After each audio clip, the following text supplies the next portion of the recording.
We are going to discuss about plasma membrane. ठीक है, सो हम प्लाज्मा मेम्ब्रेन के बारे में यहाँ पे हम पढ़ने जा रहे हैं। तो सबसे पहले प्लाज्मा मेम्ब्रेन की जब हम बात करते हैं तो व्हाट इज़ प्लाज्मा मेम्ब्रेन, तो पहले तो जान लो कि सबको पता है कि सेल क्या होता है। ठीक है, तो सेल की जो आउटरमोस्ट लेयर होती है जिससे हमारा सेल पूरा का पूरा कवर होता है उसको हम लोग प्लाज्मा मेम्ब्रेन कहते हैं। ठीक है, प्लाज्मा मेम्ब्रेन का दूसरा नाम क्या है? Cell membrane. Plasma membrane is also called cell membrane. Okay, अब प्लाज्मा मेम्ब्रेन की डिस्कवरी के बारे में हम लोगों ने बहुत सारा सुना है। मतलब प्लाज्मा मेम्ब्रेन की जो डिस्कवरी है उसको मतलब बहुत टाइम टेकन थी कि मतलब आफ्टर द इलेक्ट्रॉन माइक्रोस्कोप जब हमारा बना उसके बाद हमने प्लाज्मा मेम्ब्रेन की डिटेल स्टडी करी। ठीक है, प्लाज्मा मेम्ब्रेन की स्टडी करने के लिए हम लोग क्या यूज़ करते हैं? तो हम लोग जनरली आरबीसी को यूज़ करते हैं। ठीक है, आरबीसी को हम लोग यूज़ करते हैं। क्यों यूज़ करते हैं आरबीसी को? इसका भी रीज़न है क्योंकि आरबीसी के अंदर हमारा कोई भी सेल ऑर्गेनल जो होते हैं वो एब्सेंट होते हैं, मतलब नहीं होते प्रेजेंट। सो उसकी प्लाज्मा मेम्ब्रेन की जो स्टडी होती है उसको वो ईजी कर देते हैं। ठीक है, सो अब हम आ जाते हैं कि टोटल 5 मॉडल्स आए थे, 5 to 6 मॉडल ऑलमोस्ट आए थे हमारे पास, जिसमें से लास्टली जो मॉडल था जो अभी तक सबसे एक्सेप्टेड मॉडल है वो है हमारा fluid mosaic model.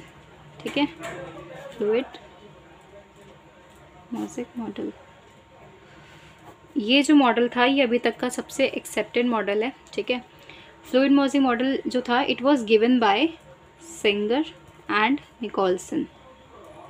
Singer and Nicolson ने दिया था in 1972। Year is important as well as जो नेम है साइंटिस्ट के वो भी हमारा इम्पॉर्टेंट है। ठीक है, तो सिंगर एंड निकोलसन ने क्या बताया था यहाँ पे? इन्होंने बोला, अब हम कुछ डिस्कस करते हैं, इन्होंने मतलब क्या क्या मेन पॉइंट क्या बोले थे, मतलब कैसे डिफाइन किया इन लोगों ने कि प्लाज्मा मेम्ब्रेन एक्चुअली में हमारी कैसे अरेंज होती है, किस किस क्या क्या इसके कॉन्स्टिट्यूएंट्स होते हैं। तो सुन लो, देखो इन्होंने बताया कि पहले मैं स्ट्रक्चर ड्रॉ कर लेती हूँ फिर समझाती हूँ। Lipid bilayer. ओके,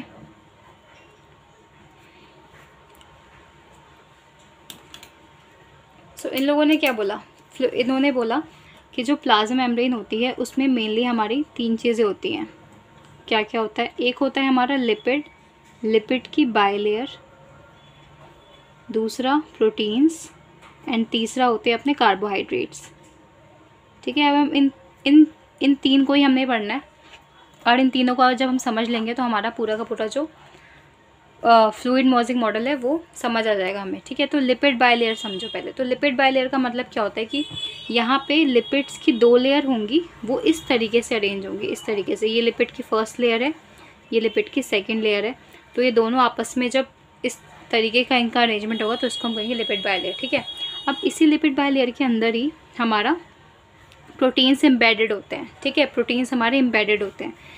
तो आप लोगों को समझ, देखो लिपिड बाइलेयर में सिंपल सा हमें याद रखना है कि इसके ये इस तरीके का दिखता है। ठीक है, अब इसको हम कहते हैं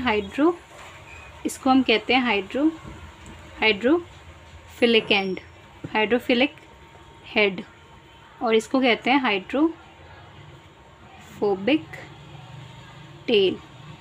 ओके, सो दिस हाइड्रोफोबिक मतलब वाटर लविंग, हाइड्रोफिलिक मतलब वाटर रिपेलिंग जो होती है। ठीक है, सो वाटर लविंग जो होगा ये पोलर होते हैं, they are polar and these are obviously, जो हाइड्रोफोबिक है वो मेरी हाइड्रोकार्बन्स की लॉन्ग चेन्स होती हैं and these are non polar. Okay, so ये होता है मेरा लिपिड का एक छोटा सा सेगमेंट जो मैंने आपको बताया वो ये है। और ऐसे बहुत सारे जब इंटरेक्ट करते हैं इस तरीके से तो मेरा लिपिड बाइलेयर बनती है।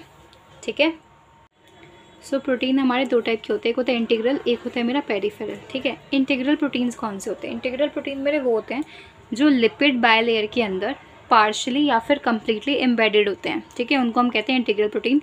इसको हम लोग ट्रांस मेम्ब्रेन प्रोटीन भी बोलते हैं, क्यों बोलते हैं उसका हम अभी डिस्कस करेंगे। फिर हम बात करते हैं पेरिफेरल प्रोटीन्स की। तो पेरिफेरल प्रोटीन्स वो होते हैं जो कम्प्लीटली बाहर होते हैं।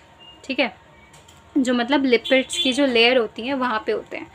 इंटीग्रल वाले कम्प्लीटली या बरीड होंगे या फिर पार्शली बरीड होंगे, बट ये पेरिफेरल मेरे होंगे वो कम्प्लीटली बाहर होंगे लिपिड बाइलेयर के। ओके, अब हम डिस्कस करें अगर इंटीग्रल को, तो इंटीग्रल को मैंने बोला तुम्हें कि इसको ट्रांस मेम्ब्रेन भी बोलते हैं, ट्रांस मेम्ब्रेन प्रोटीन भी बोलते हैं। क्यों बोलते हैं? क्योंकि हमें पता है कि जो हमारी सेल मेम्ब्रेन होती है वो हमारी मतलब सिलेक्टिवली परमेबल होती है। ठीक है, वो सारे सब्सटेंसेस को अलाउ नहीं करती अपना उसके थ्रू मूवमेंट वगैरह। ठीक है, सो जिनका जिनका मूवमेंट नहीं हो पाता है उसका मूवमेंट होता है इन मेम्ब्रेन प्रोटीन्स की हेल्प से। अब क्योंकि वो हेल्प करते हैं दूसरे सब्सटेंसेस को मूव कराने में अक्रॉस दी सेल मेम्ब्रेन, जो कि इन अगर ये नहीं होंगे तो उनका मूवमेंट पॉसिबल नहीं है वहाँ पे, ठीक है। तो मतलब हम एक्टिव से कर सकते हैं, बट फैसिलिटेट का देखें तो वहाँ पे ये वाले प्रोटीन्स मेरे काम आते हैं, ट्रांस मेम्ब्रेन प्रोटीन्स, ठीक है। So these proteins basically help in the transport of substances which are not normally allowed by the cell membrane. Okay, so इसलिए हम इसको इंटीग्रल को हम लोग ट्रांस मेम्ब्रेन प्रोटीन बोलते हैं। पेरिफेरल हमारे सिंपल से होते हैं जो मतलब बाहर होते हैं, ठीक है। तो ये होगी मेरी प्रोटीन की और लिपिड बायलेयर की बात। अब सेल टू सेल जो होता है, प्रोटीन टू लिपिड का जो रेशो है, प्रोटीन इज टू लिपिड का जो रेशो है वो वेरी करता है, ठीक है। मतलब जो भी सेल होगा उसका लिपिड अमाउंट प्रोटीन का कुछ और होगा, लिपिड का कुछ और होगा। जनरली प्रोटीन्स का जो अमाउंट होता है वो लिपिड के कंपैरिजन में ज़्यादा होता है, ठीक है। सो ये हो गई लिपिड बायलेयर की बात और प्रोटीन्स की बात। नेक्स्ट हम बात करते हैं कार्बोहाइड्रेट्स की, ठीक है।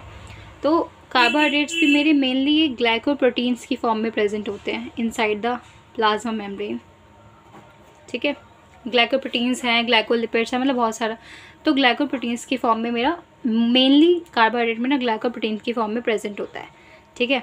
अब हमने पढ़ा है कि जो 2 टाइप के हमने सेल पढ़े होते हैं, जब भी हम लोग सेल चैप्टर स्टार्ट करते हैं तो हमेशा हम 2 टाइप के सेल पढ़ते हैं, एक होता है यूकैरियोटिक और एक होता है मेरे प्रोकैरियोटिक सेल्स, ठीक है।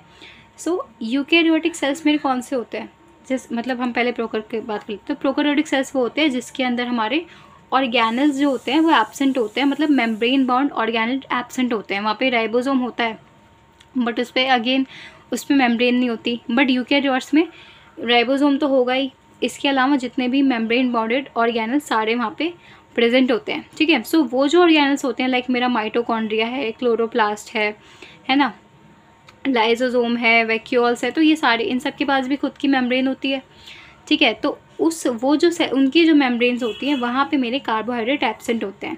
These carbohydrates are present only in the plasma membrane, not in the membranes of the organelles. Okay, organelles की मेम्ब्रेन में ये प्रेजेंट नहीं होगा, ठीक है। सो ये होता है।